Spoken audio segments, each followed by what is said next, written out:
Hi, I'm Phil Craig. And I'm Andrew Loney. And together we aim to bring you the most scandalous stories and some of the most scandalous people in history. So thanks for joining us here on the Scandal Mongers podcast.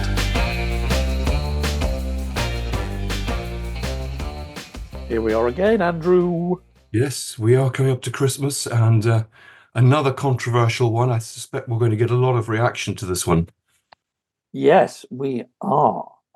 Actually, I think before we launch into the subject of this episode, we should just catch up a little bit on another amazing royal week, just because we followed these stories now quite carefully. And Harry's had a big win in court. Yes, he has. I mean, I think there's another side to this story. And Bylines have been running a series of pieces about how someone from the Wales's office, who's the partner of their private secretary, has been leaking material to was leaking material to the Sun. So there seems to be a lot of leaking going on all sides, but it seems to be that Harry maybe has a stronger case than the press have allowed him. Well, I mean, the story of his victory in court this week was really about historical stories, wasn't it? And allegations of phone hacking. Well, not allegations, actual phone hacking, and who knew about it and when. Yeah. And I think it'll be interesting. I mean, Piers Morgan has come out fighting, but surely his position now must be very difficult. It was really interesting seeing Piers Morgan make that very passionate statement. I mean, he tried to turn it into a great attack on Harry for wanting to destroy the monarchy and tear down his grandparents' legacy, and etc., etc. But what he said was, I've never ordered the hacking of a phone and I've never hacked a phone. That's not actually what the judge said. The judge said he had knowledge that hacking was going on, which he also denies, to be fair to him. But I remember, we're talking now, 20 years ago? And I was working in royal journalism at that time, doing my Diana book and series. And it was a very different age. The fact that phones of celebrities were being hacked was an open secret. And it ended up bringing down the news of the world, didn't it, that paper? Yes. And, journalists who did that kind of thing, they were revered amongst the sort of pack. And the word pack is appropriate. People who used dirty tactics, who went through bins, who hacked phones, who found elderly relatives of celebrities and got them to spill the beans. These people were lionized and paid lots of money. Yeah. Yes. No, it's a different world. No, I agree. It's very interesting. I mean, how far this will, how this will unravel, I think is a very interesting question, and whether this will change perceptions of Prince Harry. Well, it's interesting. We have in the way we reported on the Harry and Meghan story. We've tended, I think, by and large, to go with Valentine Lowe, and I think his reporting about the bullying of the staff really does feel strong to me. Yes. That was a factor in all of this. But there's clearly been so much more going on. And yes, he's had a big win. The New York Times, which I suspect is the paper he cares more about now than any British paper, reported it as a major victory for Harry. And vindication of some of the things he said about dirty deals between leading figures in British society and the tabloid press. And I don't know. I still incline to believe that there's a kind of straw man argument here that they actually just fell out over fairly small things, and they've tried to whip it up into a much bigger story about, royal racism and so on. But, who knows? It seems to be getting deeper and deeper and darker. Yes. No, I think there's a lot more to come out of it. Certainly my research on the Andrew and Fergie book shows that everyone, in the palace and the York's household was leaking against everyone else. It was Diana who actually revealed that Fergie was going to get divorced to take attention off her. So, and it's interesting, when I've talked to the journalists, they've refused to reveal their sources, even 30 years later. So you begin to wonder just how much of this is managed news management by the palace or others, and all the press are doing is just taking stuff from everyone and then putting it out there. Yes, and Harry has always said that his enemies inside the royal family conspired with some of the worst tabloid hacks to kind of do him down, partly to advance the interests of other members of the family, by which he means Camilla, I think, largely. But maybe also Kate. And protecting the king. Protecting the king and the monarchy. So I think that's absolutely right. I think they're seen as collateral damage Gosh, And we had, are we turning into a Republican podcast? I well, don't I know. mean, we had Elson Anderson, was the press secretary to the Queen, very much, earlier on saying, our job is to support them, the individuals, and the last thing we would do is leak. So, we will give them information that's helpful to them and keep them on side. Well, So, I don't think anybody's ever really sort of pointed the finger for this stuff to the Queen's own office when she yeah, was alive. And I remember Patrick Jefferson, who was a veteran of the War of the Walesers, always felt that the Queen herself and her courtiers tried to stay above the fray yeah, I think of the that's younger right. squabbling in-laws and siblings and descendants of the Queen. Yeah. Gosh, what a tangled web. And talking of tangled webs, do you want to introduce the subject of this program? Well, I mean, we've been asked many times if we will look at the Madeleine McCann case. This is a young girl who was abducted on holiday in Portugal and disappeared, and no one has really discovered what's going on. I mean, there've been all sorts of wild theories about this, including that her parents were involved. And I think there are many people who believe that. We're going to talk to someone who's written a series of highly acclaimed books, Robin Swan, who's married to Anthony Summers, again, a highly respected investigative journalist. And she's going to talk about a book that she wrote about McCann. And I think she's very much in the tradition of Gerald Posner, looking at things very independently and forensically. I'm hoping that we will get, well, having read a book, we will get a much more sort of serious account of the McCann disappearance, and indeed possibly a possible culprit. But we are expecting to get a lot of flack because there are people who, whatever the evidence you produce, do not want to believe, have their own theories and want to believe those. Yeah, and Robin and Anthony, they've got an amazing pedigree. They've written incredibly award-winning and acclaimed books on some really big subjects, including 9/11. And yeah, Mr. Posner, they like to sort of look at conspiracy theories and pick at them. Yeah, we are going to lose some friends today because a lot of people really believe, and this started, it started quite soon after it was 2006, wasn't it? There were blogs, there were message boards. It wasn't Twitter, but there was a lot of online speculation, and lots of people focused on the parents. And I think that's partly because the parents admitted that they were at fault. I mean, they, as many people will know, they left her unsupervised, and for that they received a lot of criticism, including from themselves And they as were, parents. initially seen as suspects by the police. The And police made them suspects. They were dragged, in front of cameras. They had sniffer dogs going around the apartment and supposedly found this famous, awful scent of death. in the Um, car but then, also. and they were pilloried, and a lot of people really believe, and it gets very lurid because there's not a very big gap between people who are obsessed with trying to prove that the parents disposed of, murdered, whatever. Maybe it was an accident, or maybe it wasn't. But a lot of people also believe there's a sort of global networks of paedophiles, and people are being traded, and VIPs are involved, and it gets very kind of strange. Yeah, And which is why it's good that we have people like Robin who are able to cut through this and just look at the sheer facts. well, And I think she's, it's a really big change that happened about, was it 3 or 4 years ago when they actually finally found a suspect, this German guy. yes, and it'll be interesting to hear what she says about him because he seems clearly a very likely candidate from what we've seen. So this is, I mean, we're moving away from the royals, but I suppose we still seem to be end up with paedophilia. So Well, we all started with Lord Mountbatten, so we probably set a exactly, tone from the word there's a go. theme here. So I mean, we I are mean, open. I find this conspiracy stuff just endlessly fascinating because I think, also we all love to play amateur detectives. I remember at the time, and there've been other cases too, where having a bit of secret knowledge about a case that everybody's talking about is kind of thrilling, isn't it? We can be Miss Yes. Marples, Poirot. Yes, exactly. No, and I mean, I can see why people want to, if they feel they're part of the inner circle, it gives a sense of power. But we have, also social media now, which allows people to share information very, very easily. And so in some ways that breaks that sense of the inner sanctum. But it allows people to speculate in some ways, in the most outrageous ways, really. Well, Uh, it'll be interesting to see what is the scandal here. Is it that potentially these parents have got away with some terrible crime, or is it that actually there were so many potential sex offenders just wandering around holiday resorts at this time, and people weren't even warned about it. Hotels weren't warned about it. I think that's something Robin will talk about.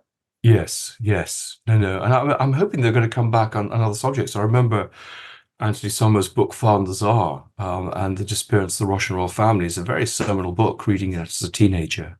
And that's a case I know he's followed. So I think this could be a bit of a corker, this one. Well, he has panorama background, as does your partner on this podcast. So we've got to believe him. Exactly. All right, well, shall we go to Robin? Let's do that. Okay. Talk to you later. We're thrilled to have Robin Swan with us today, who's written, I think, probably the most forensic book on the McCann case. And you've got a long history of writing very well-regarded investigative books. I mean, what attracted you to this in the first place, the subject? It's rather sad, really. It was one of the anniversaries of Madeleine's disappearance, and we were sitting watching the evening news, and Kate and Gerry came on to sort of give a pitch for, the continued need to search for Madeleine. And we're talking, and Kate McCann was asked, how long will you go on? And she said, I'll go on forever. And we happen to have a little girl who's about 4 years older than Madeleine, whose middle name is Madeleine. And so her childlike ears pricked up every time the story came on. And when it was over, she turned to me and she said, "Mommy, if I were missing, how long would you look for me?" And I, of course, naturally, as you would, I said, "Well, I would look for you forever." And she then, she wandered off to bed. And I sat there thinking, how long is forever?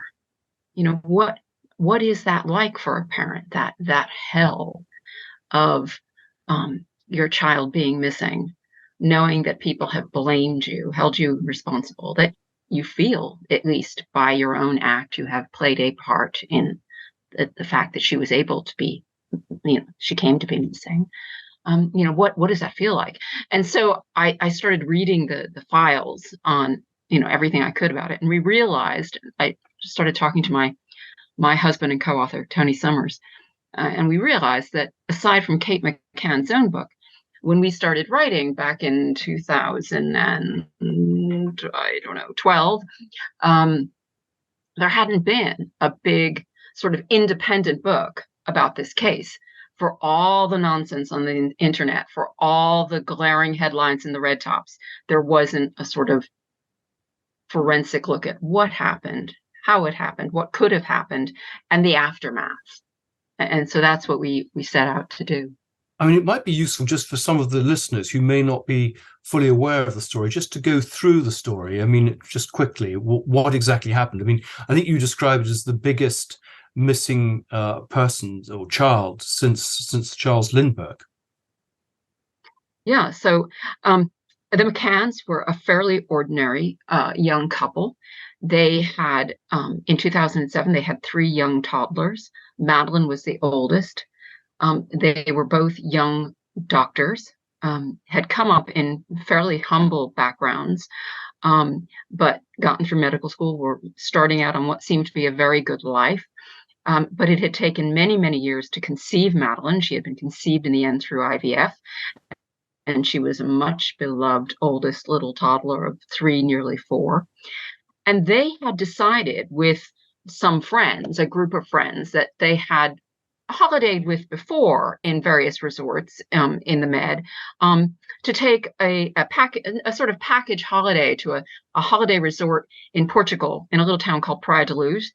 And they went there in early May of 2007. So it wasn't, high summer. The resort was quiet. This group of friends, there were several couples with a mixture of toddlers between them. And they took a set of apartments all adjacent to one another. And they began a process of basically having an intermingled family holiday that went on for the duration of the week. And one thing that they did, that later they came in for criticism for, is that they discovered that a little restaurant on the grounds of the hotel, sort of across from their block of apartments, but across a pool, was open and allowing outdoor dining outside the restaurant in the evening. So they would put their children to bed in their apartments, and they would walk the 100 yards to this restaurant every evening, had a block booking in place, have dinner together. And during the evening, the parents would take it in turns to go back and look in on the children and make sure nobody was up, nobody was wandering, nobody was crying, etc. This worked fine for most of the week. And on the Thursday night of May the 3rd, when those checks were done, Gerry McCann walked into his apartment, the father of Madeleine, about 5 minutes past 9, looked in, remember seeing his little girl in her bed, his twin younger children in their cots, having one of those, great dad moments of, aren't you the most beautiful things I've ever seen, going back to the restaurant. And then the next time there was a check, it was supposed to be Kate's turn, but one of the other dads was going back anyway. So he said, no, I'll check. He checked, but he didn't actually walk into the room, didn't walk in. So he never saw the children, whether the children were in their beds at that time. That was about 25 past 9, maybe half past. But then at 10 o'clock that night, when Kate McCann went back, she immediately discovered that Madeleine was not in her bed and raised the alarm. And Madeleine has never been seen since. Gosh. And the other two children, how old were they? I mean, would they possibly have made any noise if there'd been some disturbance there?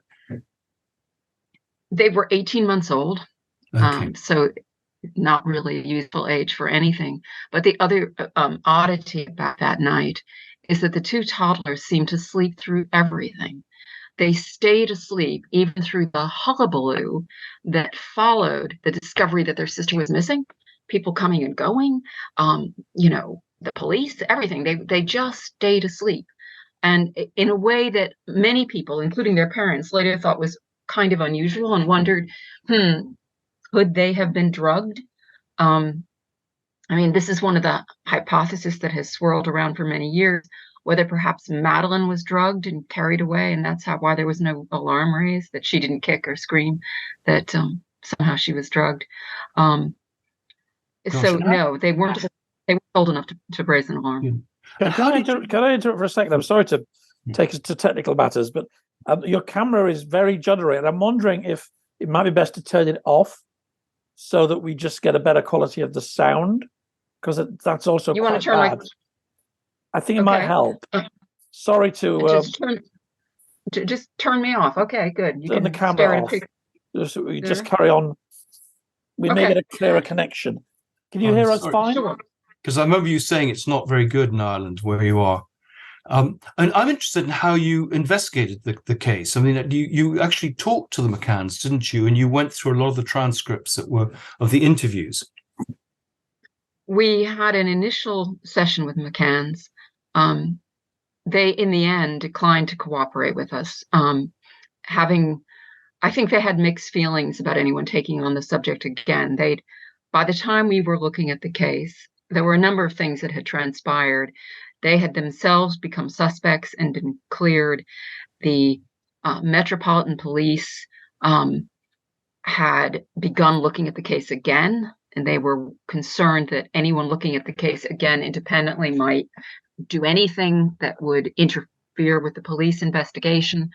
So we relied very heavily on reworking what had taken place by going through and having translated for ourselves the Portuguese police files from the original investigation, and then talking to various police sources and others around the case that had not been talked to before, and tried to piece it together that way. Why was it, do you think, that the Portuguese police so quickly made them official suspects, thus triggering a huge amount of speculation and a great deal of online hatred and a criticism of the family, which must have been horrible for them to see and hear? But what seemed to trigger it was the behavior, not so much of themselves, but the Portuguese police. Yeah, Andrew, hate to contradict my host. The problem is actually not that they did it so quickly, but that they did it so late. Okay. The theory in a case like this is that the very first thing you do is eliminate the people closest to the victim. So Kate and Gerry McCann should have been eliminated as suspects on day one, and they weren't. And there were a number of things that were going on there, and the Portuguese police have come in for a lot of blame, which is, slightly unfair. This was a sleepy resort with an underfunded local police department, not geared up to do a major missing child investigation. A lot of small English or Irish communities would have had the same kind of policing errors that the Portuguese faced. Nevertheless, what actually transpired is that 8 weeks or more was allowed to pass, with all sorts of investigative dead ends before before the police began to look again at the McCanns. And what had happened in that time is, on the very first night, the crime scene was not treated as a crime scene. The forensics were badly muddied. We have photo evidence of the fingerprint expert coming to take fingerprints while not wearing gloves herself. Search dogs came and went from the apartment, leaving hairs everywhere. People came and went from the apartment, leaving their own prints and flotsam and jetsam everywhere. Flotsam and jetsam, of course, being the technical term for the kind of forensic DNA evidence. So there were problems. Then there. An initial suspect, a neighbor of the Ocean Club, he had been implicated early on. That didn't seem to be going anywhere either. So finally, by midsummer, the McCanns were becoming frustrated. The police were becoming frustrated. The international press was in an uproar, pointing fingers, showing, publishing photographs of the leader of the Portuguese investigation having long liquid lunches. Generally, there was just kind of mayhem in that sense, investigatively. It just wasn't gelling. And I think one of the problems was there was no CCTV cameras in the complex, were there? No, there were not. And by the time they get around to trying to track down some of that stuff, it's all been scrubbed. There were just any number of errors made. So by late summer of 2007, one of the things the British had been offering all along, can we help? Can we help? And one of the things the British had offered was the expertise of some advanced canine dog investigative techniques. One, a dog that could detect cadavers, and another dog trained to a very high level to detect minute traces of blood. And the Portuguese accepted this. And so the British dog handler and his team went out to Portugal and began a series of searches using the dogs. And lo and behold, the dogs alerted. And the dogs alerted in the McCanns' former apartment. They alerted to some items amongst the belongings from the McCanns, the apartment the McCanns were then staying in. And they alerted around the car that the McCanns were using at the time, a car that the McCanns had not rented until weeks after Madeleine disappeared. This, to the minds of the Portuguese, this implied guilt on the part of the McCanns. And the reason for that is that the British had oversold the reliability of the dog alerts.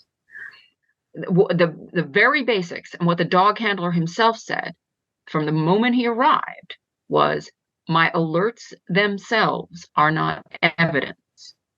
They are only a tool to search where you might find evidence. If no evidence is found, then the dog alerts alone have no value.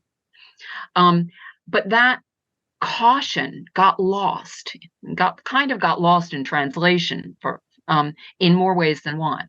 And in their desperation, the Portuguese really latched onto this and began really going after the McCanns. The whole tide of the investigation turned to focus on the McCanns, and the press interest turned to focus on the McCanns. And I think there was a very big online interest. It was before Twitter, but it was a bit like Twitter. It had that same sort of level of fanaticism and people taking sides on blogs and Facebook groups. It got people, thousands of people were spending half their days speculating about this stuff, and a lot of it was very much kind of directed against the family. And of course, the fact that they'd left them alone in the room, and now this dog thing has happened, they must be guilty. So many people, I remember, so many people that I knew then just started to assume they must have done it, which again must have been really terrible for the family.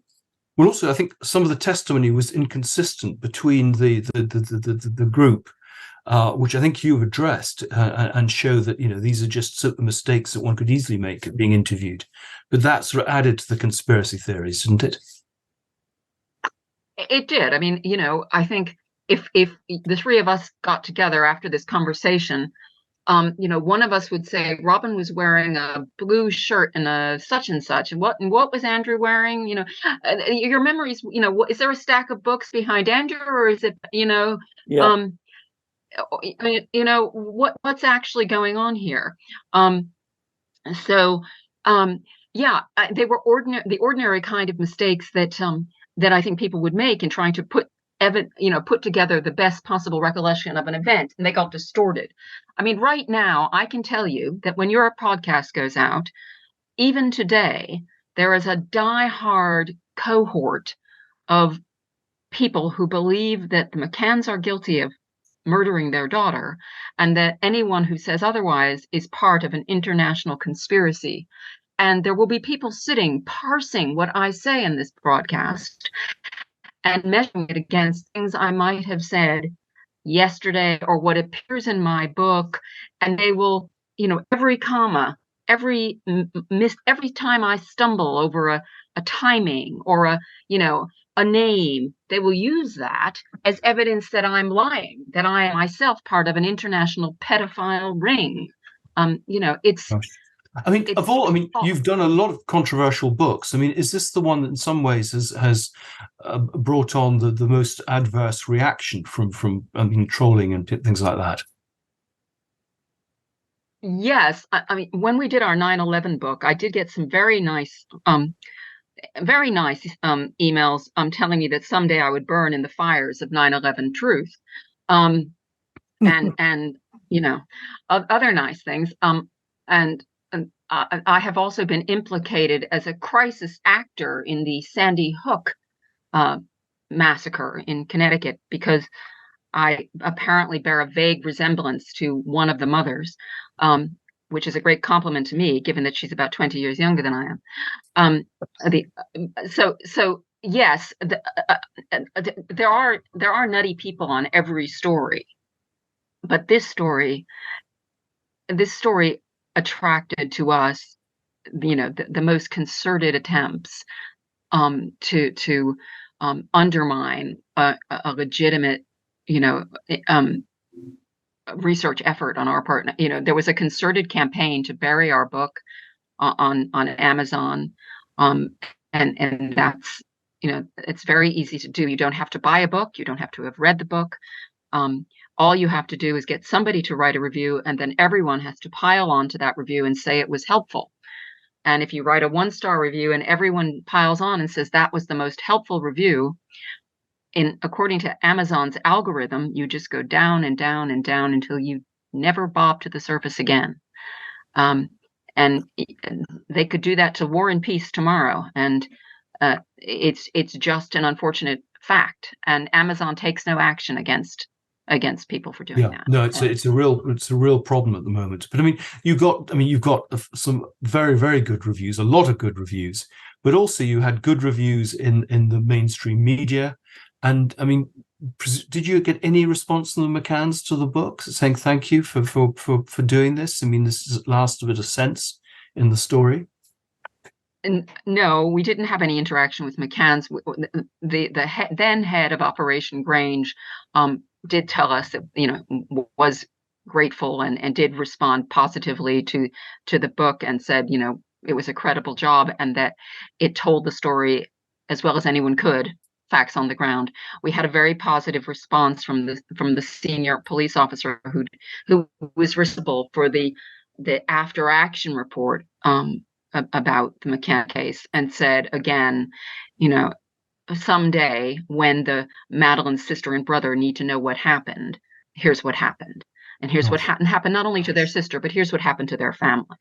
And that is important, because part of the thing the book documents is the kind of social media outrage that does happen frequently now. The McCanns were canceled before the term canceled existed. They were attacked. Continue with the story, because the first edition came out in 2014, and then you updated, I think, in 2019 for the Netflix series, in which you were principal participants, really. And you seem to be keeping the files open. I mean, will you do anything more, do you think? I'm currently involved in another production. Anthony and I are both involved in another production, focusing on the current suspect in Germany. Yep. And he's a very, very intriguing suspect. I think those of us who follow the case have been disappointed before. There are a shocking number of pedophiles hanging around the Algarve in 2007. It would really give you pause. I don't think that has anything to do with the Algarve. I fear it has to do with the fact that while those of us who are not of that, those of us, and I think that is 99.9% of us, think that that's a horrifying idea, there are more people with those kind of tendencies than we'd like to acknowledge. And they congregate in places that are warm and sunny, where children are left unguarded because parents are, put at ease by the surroundings. And so that's where they are. So what is your best guess then as to what happened that night, based on everything you researched? You don't have to name a name of a suspect, but what do you think an unnamed person or persons did? I really have avoided speculating on this case the whole time. First of all, I avoid speculating on it because from the beginning, the child, the experts in international child rescue tell you the one thing you don't have the right to do is you don't have the right to take away a parent's hope. And all the McCanns have had all this time, all these years, is their hope. The hope that maybe their daughter would come home alive. The hope that if she didn't, that the worst wouldn't have happened to her. And I know, having read Kate McCann's book, what the worst she imagined is. And it is what I now fear has happened to Madeleine. And I fear it is where the evidence that is building around the case is perhaps leading.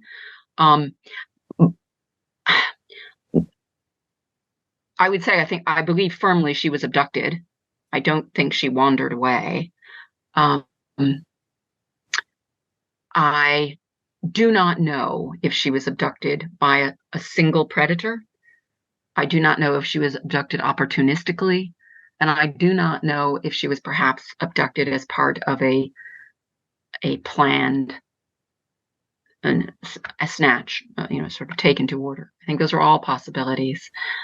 And we just don't. This German man had a very dark history and was, as we know, in the area at the time. Whether or not he was responsible or not, you say there was a surprisingly large number of people. Can we name him? I mean, he's been named in the papers. Is it fair enough? Well, I would be very careful in naming him. You can refer to him as Christian B. You're not allowed under German law to mention his last name. So if you have an international audience, I think I would steer clear of using his last name. And some news organizations still don't use his last name. So and what is the evidence that's building against possibly Christian B? There are a number of things. the German police have said from the very beginning, and they have not shifted from this posture in the 3 years his name has been known, that they believe they believe that Madeleine is dead. They believe he is responsible for her death, and that they believe that he is responsible for her disappearance. They have not shifted from those things. They have spoken of having concrete, is the word the German, the speaker of very good English German prosecutor has used. Now, he also has said he has no forensic evidence against the suspect. So we know he has some witness testimony implicating him in other crimes. We know he's about to be prosecuted in connection with those other crimes, including crimes against children. We know there is evidence of his sexual assaults of children, filmed evidence. We know there's filmed evidence of his sexual assaults of women and teenage girls. And we know that there is textual evidence of his desire to commit, the rape of a very tiny child, because he exchanged chats in a chat room about doing just that, and filming it and sharing it. So we know what kind of a person he is. And we know he has been convicted of the violent rape of a 72-year-old woman. And we know he has been charged and is about to go to trial for the violent rape of a young Irish woman. And I think if the prosecutor is to be believed, and I think he's proving to be quite credible, they are slowly building a case against him around Madeleine's disappearance. They don't feel they're 100% there yet, but hopefully they will get to that point. And is there a statute of limitations, and are there problems about the jurisdiction? I'm going to be a bit unclear about that. There is a 15-year statute of limitations on some of it, to do with the rape cases, and I know that they got in under the wire on those. The young rape victim was raped in 2004, and he was charged in time to not exceed. And I'm not sure. I cannot remember right now in relation to Madeleine if the statute is running. Excuse me, you're going to have to bear with my babbling. And as to the jurisdictional question, there was a jurisdictional question raised early in the year because of his residency at the time, in where he was in Germany at the time, and the charges were being made, and the charges were being filed, and the acts were committed. But to my knowledge, that has all been sorted out. It never meant the case was going to go away. It might have meant that it would have been taken from Braunschweig, which is where it's currently proceeding, and moved to another jurisdiction in Germany. But it didn't mean the case was going to on the verge of collapse. But as far as I know, on appeal, the Braunschweig team has won that, and they are proceeding. And are the they Portuguese police? Sorry, are they working with Scotland Yard and the Portuguese police, or is this completely separate? No, they are all cooperating, and in fact, the Portuguese, in 2021, I believe, either in 2021 or in 2020, Christian B. formally made him a suspect themselves, made him an arguido themselves, and that was important because it meant that the weight of the evidence the Germans were coming up with was sufficient that they were getting their international colleagues on board with them to continue this. But of course, the original detective, Amoral, who wrote a book, which I think the McCann family found very offensive. I think it's banned. They took some legal action against. Does he still figure in this? Is he still talking? Does he still make allegations, or has he faded away? He never stops talking. He has, in fact, written I believe he's written a third book on the case. centering around this German suspect and essentially saying, no, it's not true. He's just being stitched up um, by the Germans, and it's all not true, and repeating his claims against the McCanns. Gosh. Because when the Scotland Yard did their review in 2011, I think they brought up 200 investigative leads. I mean, is this because there were so many paedophiles there, or just because of the range of the investigations that were done was across such a wide range of subjects that it just brought up lots of people as they scooped them up? I'm not sure about 200, and I'm only being pedantic because I know that someone else will point it out to you. I think what we found, the figure, when I had access to the scoping report that was done by the British after this case ended in 2009. And when they were considering whether or not there was an opportunity to reopen the case or at least review the case formally. And from my looks at that, and from later then, I then went on, having seen that, to interview the man who was integral to doing that investigation, Jim Gamble, in his office in Belfast, who's a former senior counterterrorism policeman who became the head of the Child Exploitation and Online Protection Service, a really, really dedicated policeman. And he had come up with a couple of things that he pointed out to the British. He thought it made it essential that they do the reinvestigation. That he was not at all convinced that the pedophile leads that they had passed from the UK onto their Portuguese colleagues, which included something like 59, I think it's the numbers in my head, packets on individual pedophiles in the Algarve who were either British or known to British authorities. He was not satisfied that those had all been carefully looked at. Nor was he satisfied that the analysis of the telephone data had been done. Now, Vodafone and Telefonica and the other mobile phone companies that were operating in the Algarve in that period of time had given to the Portuguese it's almost 75,000 bits of phone data, phone exchanges, and numbers, and times of call, and text, or whatever, for the 2 or 3 day period around the time of Madeleine's disappearance. And Gamble was not at all convinced that it had been analyzed properly. What do we find? Lo and behold, Operation Brain Swings into Action. They're supposed to be going over all that. They allegedly go back to, quote, what they call square one.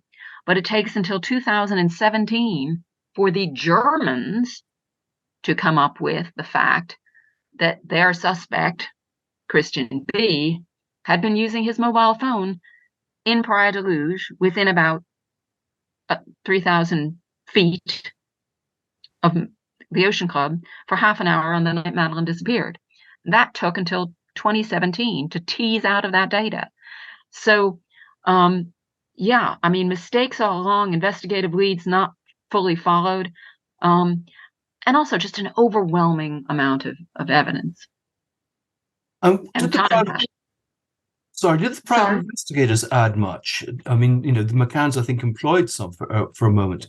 I mean, because there was a sense that the officials were not doing a good enough job, and that was the perception. But did they really add anything to the story, or were they just a further complication? I think the private detectives were a mixed bag. The first lot, Metodo 3, made big promises that they were going to have Madeleine home by Christmas, etc., which they couldn't keep, obviously. In the aftermath, looking at some of the things they did now in retrospect, I wonder how close they might have been getting to some things. They instigated a search of the Bravura Dam. That dam that was searched last summer was searched for the first time by because of some leads Metodo 3 developed. Now, it was all stitched around with some pretty weird shenanigans that are too complicated to explain to your listeners, but they can read about in my book. We will highlight that. But I think, but the one of their lead investigators, who I spoke to earlier this year again, said that she went there and she had them do that because she was hearing things about odd activity around that dam and strange people hanging around it. These van lifers, these people who live in their caravans, that the German suspect seems to have been part of that scene. So there's that. And there are other little things that they seem to have been doing that might have gone somewhere, but that ended badly. And then the McCanns made a fatal mistake. They, for reasons that are I'm not quite clear on even now, they hired a guy called Kevin Halligan, who ran what he described as a big international security and risk management company with offices in Washington and London. And he was a con man. And he conned the McCanns fund out of a substantial amount of money. He also, though, had working for him several very senior, proper investigators, including a former winner of the Queen's Policing Medal, and a man who'd worked for MI5. And there were suggestions, and there have been suggestions, that they did a lot of work on the ground in Praia da Luz. And amongst the leads they developed could perhaps have been a lead that would have been relevant to today's investigation. Unfortunately, we don't know, because Halligan was a con man, all the real investigative work, all their real work product went nowhere. We're not even... That can't be accessed? I mean, they can't share it with the authorities? Well, Halligan was arrested, went to jail, and is now dead. He was locked out of his offices. Any work product was in the safe, I am told, and they never had access again to the safe. The men involved were all burned very badly, never paid.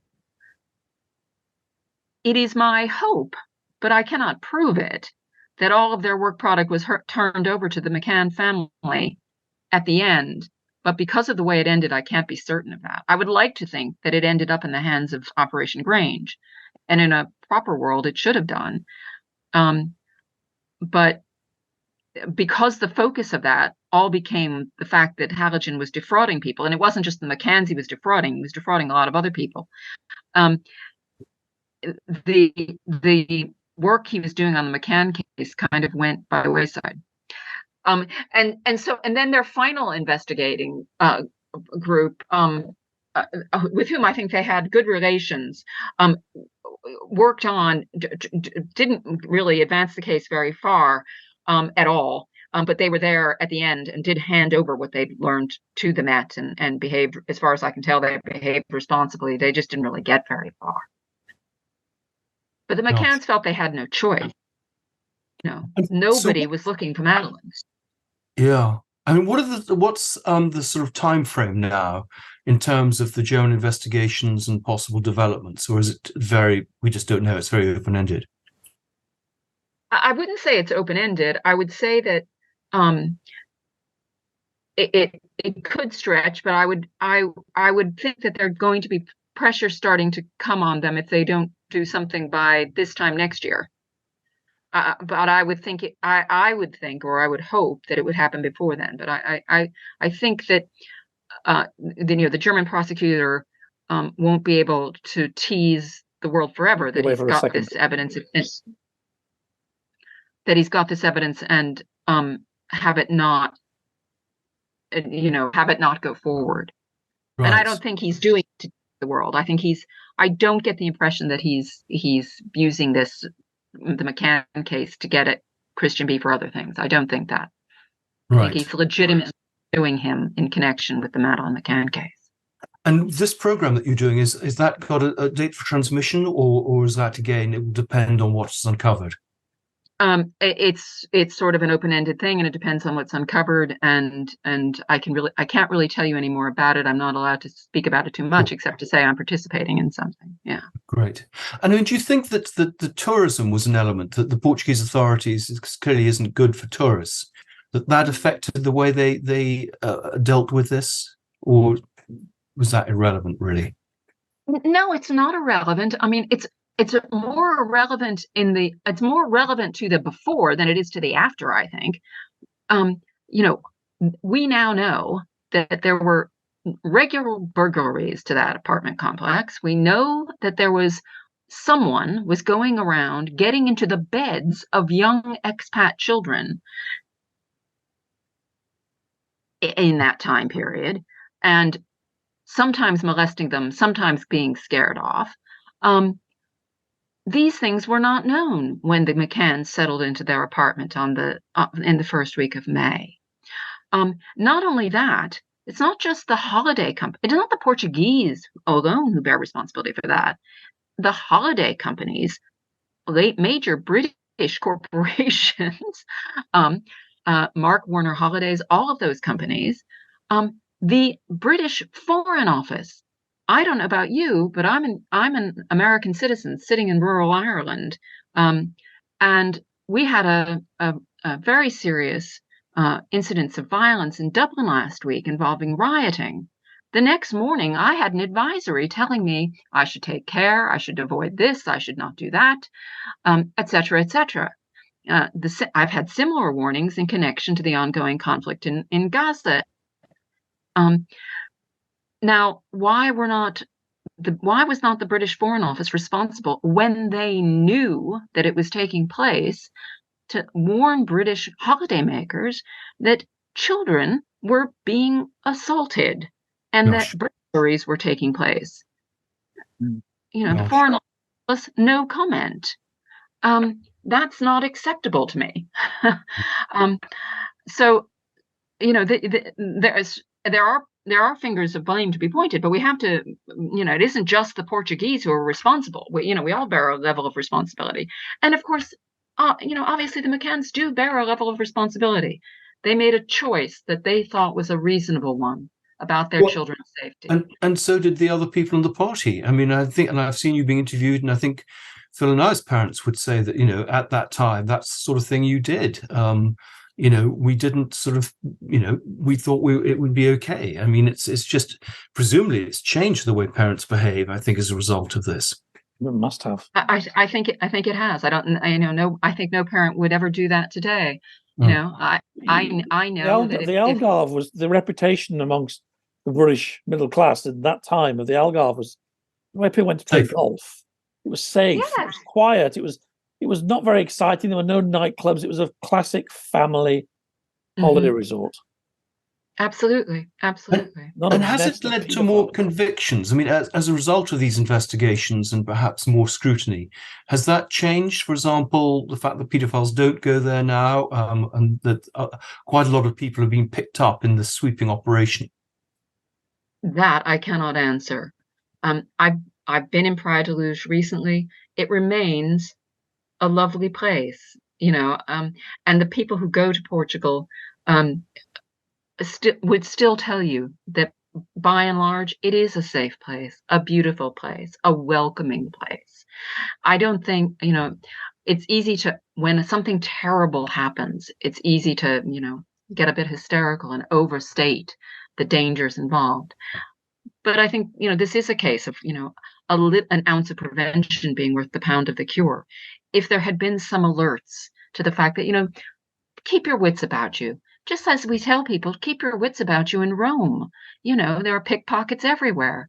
Well, keep your wits about you as a holidaymaker, as a tourist.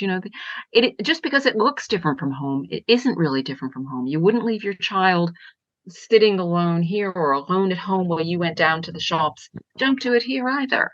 And people do forget. They're lulled into that sense of holiday, security.